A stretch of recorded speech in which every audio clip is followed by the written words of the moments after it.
I love to go through these old drawers in the attic and come across treasures I've forgotten.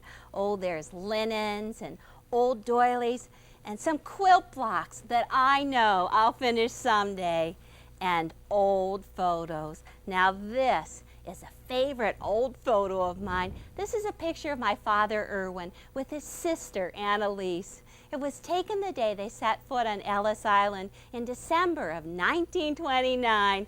This is my grandmother, Elise, and they were met by my grandfather, Martin Nagel, who had already set up a home for them in Zelienople, Pennsylvania.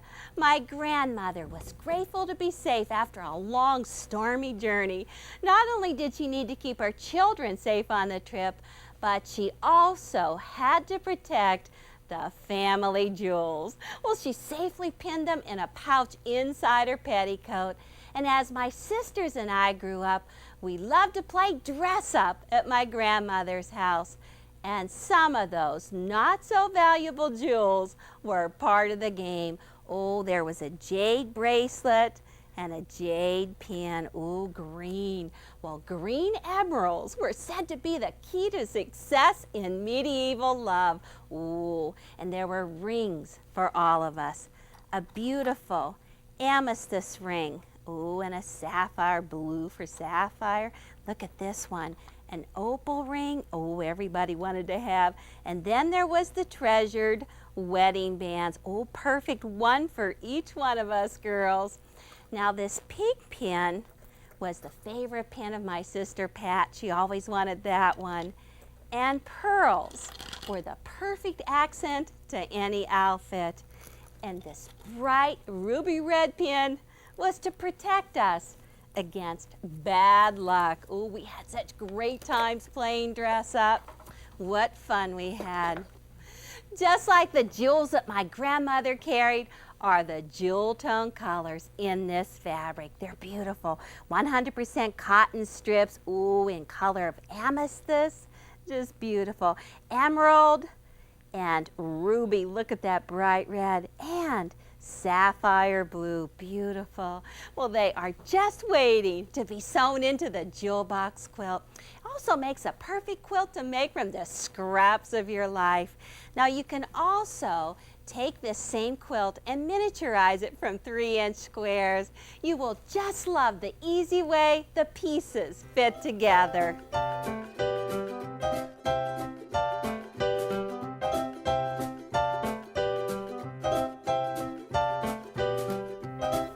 This is one gem of a quilt, and the white in the fabric makes this quilt sparkle.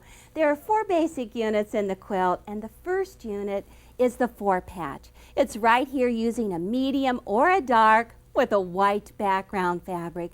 The second unit is the piece square, the same white background, and then a medium or dark right here in the triangle. The third unit is the framing border, and it's generally that same background fabric. And the 4th unit consists of the piano keys. They go the whole way around the quilt, and right here in the corner, it finishes off with a miter. Ooh, it's a great quilt. Now this is a 4-block wall hanging, and I timed myself as I made it. It took me 8 hours. Now that's a quilt in a day. The size of the block is 16 inches square. There are 8 piece squares in each one of the blocks, and right here in the center are 4 all pointing into each other. The other 4 are on the outside edges, all pointing out. And then surrounding it, just making a box right around those jewels, are the 8 4-patch. Ooh, it looks great. Now you can make this block with either strips or squares, but I actually like to use the strips because I think it goes a little bit faster. Ooh, great strips. Let me show you how. You can actually take a whole strip that's 5.5 inches, and out of this section right here, get 4 4-patch. Out of this section, you're going to get 4 piece squares, and ooh, out of the rest of it comes the piano keys. So if you cut strips, it's easy to count. You get the equal portions from each one of them faster. That's my speed. Now let me show you how you do it. First, take your light background fabric, and it can be a natural fabric as this one. It could be muslin, it could be white on white, or it could be just a little scattered floral all through it. And I'm going to go ahead and use this ruler cutter that's one combination. Just take it right on the end right here and just square off that torn edge. Just take this, get rid of it. Now the strips are cut at 5.5 inches. So go ahead, line up the ruler right at 5.5. Got it lined up here the whole way up. Let's just go ahead, start down here and cut away from you. Now you cut one strip for every block in your quilt. Well, that's pretty easy to do. One strip for every block in your quilt, and then once you have your background strip cut, repress it and get that fold in there, and then right in that fold, all you want to do is just do a sliver trim. Boy, it's just got to be a sliver, and look at that. That's going to work just great.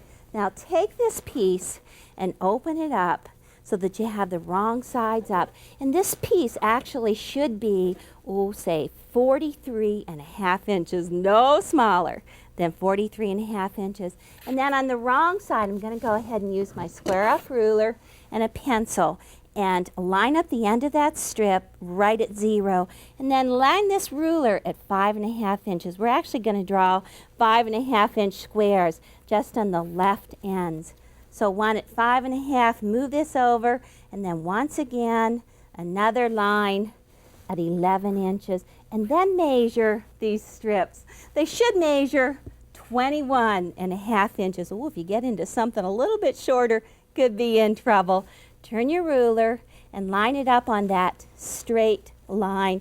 And right now, draw in diagonal lines corner to corner. So on one of them, just move it down and draw the second diagonal line. Well, I like to work in pairs because you can get your work done so much quicker. Now, once you've got your background strips cut, then go ahead and go into your mediums and your darks. And this piece does actually need to be as long as your background fabric. Ooh, it only needs to be 21.5 inches. Go ahead and line up your selvage edge right along there. And once you have that lined up, then take your ruler, take your rotary cutter, and just on the left end, go ahead and trim it so that it's exactly that same size. Now what I've cut off here is going to be set aside and put into the piano keys later. Whoa, we're doing good. Got all these strips all lined up. So just take some pins and put pins right through here just to hold all of these layers together. Now you want to go ahead and make 2 of these for every block in your whole quilt. Along here, selvage edges right along the right side. Left edge is all squared off. Ooh, could be. We're ready for some sewing. Now set the seam at 1/4 inch. And we're going to do some speed sewing on this strip. So right along here, you're going to start right where that line is, right where we drew that 11-inch line. Set up a 1/4 inch on your presser foot, and then just go right down one side along this edge, 15 stitches to the inch. And actually, if you're going to be doing a wall hanging with 4 of these, you're going to make 4 blocks. You're going to make 8 of these. A 6 block, you're going to make 12 of these. It just keeps on doubling. A lap robe, ooh, a big lap robe, you need to have 24 of these. A twin uses 30. And so on up. Okay, and then right here at this point, we're just going to go ahead, take it, and turn it. And then as you get to the outside edge, raise your presser foot, pivot, line it up on the other side of the diagonal line. See how you just do some assembly line sewing, just zipping right through there. And then right at this edge, turn it and drop your foot on the left side. One more time. Zip right up here, and if you have a needle down, go ahead and use it, because when you get to this part, you want to leave your needle in right on that line, raise it, and pivot, and go right down to the opposite edge. Now that is actually all the sewing that we need to do on this strip. Just cut those threads, pull out the pins on here, and then once you've got your sewing all completed, We started right here, zipped around, up, and then in the other side. Take and clip these threads right here. Now all you need to do is just take this piece, lay it right on your pressing mat, and press it to set the seam. Once you've set it, set that seam. Now all we have to do is just go ahead, line this up, lay your ruler, your cutter, and right along this one mark right here, cut into 2 pieces. And that's it for all of those sewing. Now I'm going to go ahead and cut some more jewels, and then we'll go on. This method for making the 4-patch is as solid as a rock. Oh, you'll probably get the best 4-patch ever. Now take your 6x12 ruler. That's the best ruler for cutting these strips right now. And the number that I want you to focus on is the 2 1/4 inch line. 2 and then go over 1/4 inch. Because I want you to take that 1/4 inch line and line that up right on the stitching line. Ooh, it's great with my red thread because you can see that right under there. For that reason, you might want to go ahead and use some gray thread. Now once you have that one strip cut, then just go ahead, take this piece, turn it around. Once again, line up that 2 1/4 inch line right on the thread, right on the stitching. Now I do this because sometimes whenever you line up your strips, you don't always have the edges matched up. And this way, they're gonna be perfect. Oh, you've got this little bit of excess right in the center. Get rid of it. Now, as you take these pieces, you're going to go ahead and take them, lay them on the pressing mat, and actually sort them out into 2 separate stacks.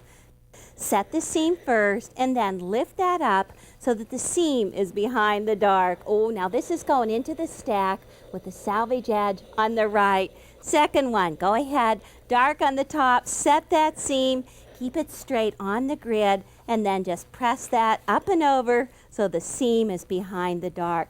Now I'm going to use the stack that has the salvage edges on the left. So I want to take 2 from this same stack and just go ahead. Now this is important, you want to get it right. Turn it so that you have the light on the top. And since we were working on 2 before in the light background, let's just work on 2 again. Light on the top. And then the next set of strips, oh, let's get a different piece. How about this one? We'll just go ahead and put it right sides together to it, and you actually just place them so that you can lock those seams. Roll your fingers along there, lock those in place.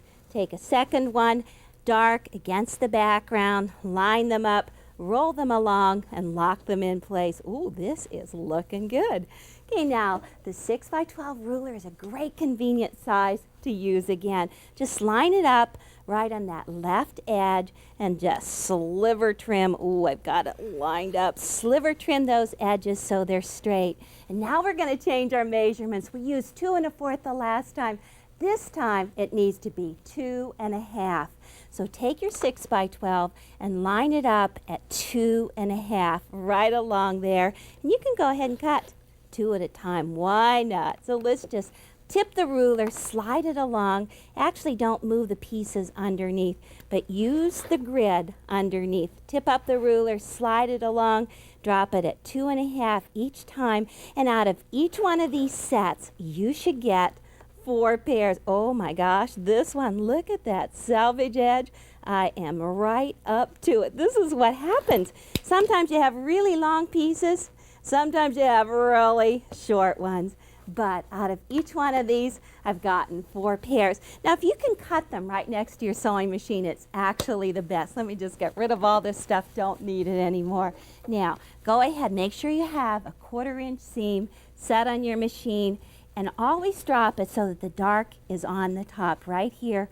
Line it up and just assembly line. So, ooh, this stiletto is going to help. Just to hold that seam flat as you go over it. And actually the way that we've placed these seams, as you go over them, then they just butt right into each other. And with your fingers, you can go ahead and feel that, wiggle that as you go. Well, just continuously assembly line. So each one of these 4 patch straight through. Ooh, this is looking good.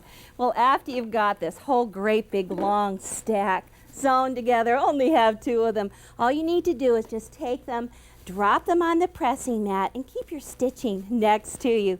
Set that seam and then just lift this piece up and flatten. You can come right into that seam so that it lays perfect. Well, I don't know. I'm going to take a good look at this piece first. I want to find out, oh my gosh, it is perfect, just as I told you. People say they get the best matches on these 4-patch. Look at that point right there. See how that matches?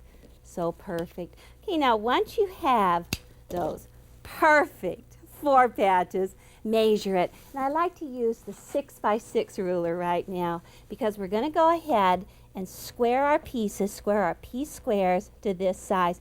Drop your diagonal line right down through there and check the outside edges. It's lined up here. Check this edge, and this is reading 4.5 inches. Now most of yours will be 4.5. Some of them might be 4 3/8, but whatever it is, that's the size that you have to cut your piece squares to. Let me just push some of these aside, and just as you marked your piece square, go ahead, drop your diagonal line right down through on that straight line, cut up and over, and then just move your square up ruler and cut on that line again. I've got 4 of these. Should be pretty good, all the same size. Drop them on the pressing mat with the light on the bottom and just set that seam, and then once you've set it, lift it up and over so that the seam is behind the dark. And on a cold day, it feels really good to just stand and do a whole stack of these. Now the best thing about them is that they're oversized. So once you've got them oversized, go ahead, drop your 6x6 ruler right down through the diagonal and center it. We're going to cut these to 4.5 inches, so you're just going to center 4.5 right in the middle, and look at all of that oversizing. Does this help? Okay, so just trim it on the 2 sides. That's your excess. Take this corner, turn it, and now if they are 4.5 inches, if your 4-patch are 4.5 inches, drop that diagonal line right through the center, match up 4.5 right along that outside edge, and just go ahead and trim those 2 sides. This is our little extra to get away with, and you should have 2 perfect pieces exactly the same size. Well, I have some great quilts in the attic that are just full of 4 patches and pieced squares. Barbara Brackman has identified the 4-patch and piece square combination by 10 other names in her encyclopedia of pieced quilt patterns. Well, the fabric selection for the quilt often suggests that one of those names are most appropriate. In 1933, the Nancy Page Quilt Club, a syndicated newspaper column, called the pattern "Going to Chicago." Well, Farm and Fireside, a Royal publication, identified it by a similar name, World's Fair. Well, what a story those names and these fabrics tell.